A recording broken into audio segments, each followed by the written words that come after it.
Of all the protests we've seen over the past few weeks, what happened at California's UC-Berkeley campus was especially ugly.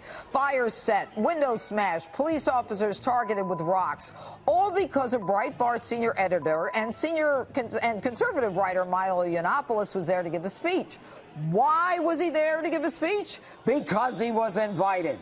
Joining me now to talk about all this is the man himself, Milo Yiannopoulos. Good evening. Thank you so much for having me. It's great to have you here. I have to tell you, you are quite a draw these days, I must tell you. I seem to be very popular. I'm very flattered. Well, you know what's amazing to me? The irony here is compelling. Berkeley is almost the birthplace of free speech. Home of the free speech movement. That's Absolutely. right, from the 60s. I remember it. You don't, I'm sure. I'm sorry to say I don't. But it is look amazing. Old enough to. Okay, so tell my audience what you experienced the other night after being invited to give a speech. Now, let's make one thing clear.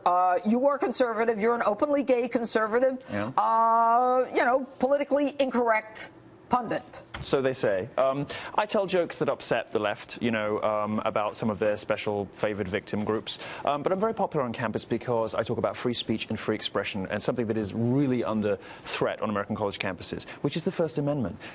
You know, many of these universities are not fulfilling their commitment to the First Amendment. So student groups invite me to point that out, to talk about the absurdity of, you know, the sort of, I mean, there's no other word for it than persecution, really, that conservatives and libertarians find themselves, you know, subject to on college campuses. All right, so you get to Berkeley. I mean, you're from where? I'm from London. Okay, you're from London. You get to Berkeley. I mean, the reputation is kind of this free spirit. Everybody's high, smoking weed. What's supposed to be like, you know? I mean, I couldn't believe it. I honestly couldn't believe it. I'm from Europe. If it exists, there are regulations about it. If it exists, there are rules about it in Europe. I come to America, you know, home of the free, all this kind of stuff.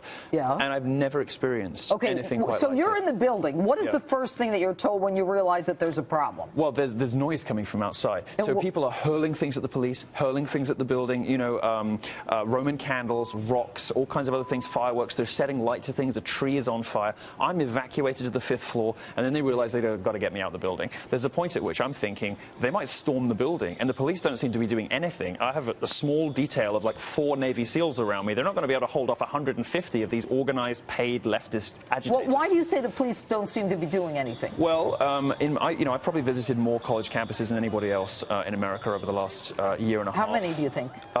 Probably 50 to give speeches and to do various other things in the last year alone.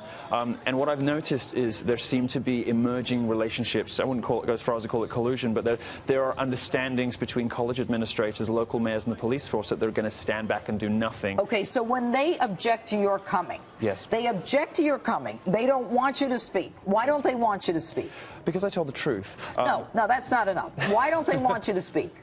Well, I think that the main reason is that they're experiencing a revolt from their own students. The university administrators are so completely politically homogenous. So because you're more right and they're left, is that what it is? Yeah, but I mean that shouldn't matter really. I mean it doesn't matter what your opinions are. It does to them, of course, because they're very threatened by Trump. You know, they're very threatened by this new. So you like Trump? I love him. All right, you love Trump. Wonderful. They hate Trump, so they're going crazy. How many people were arrested?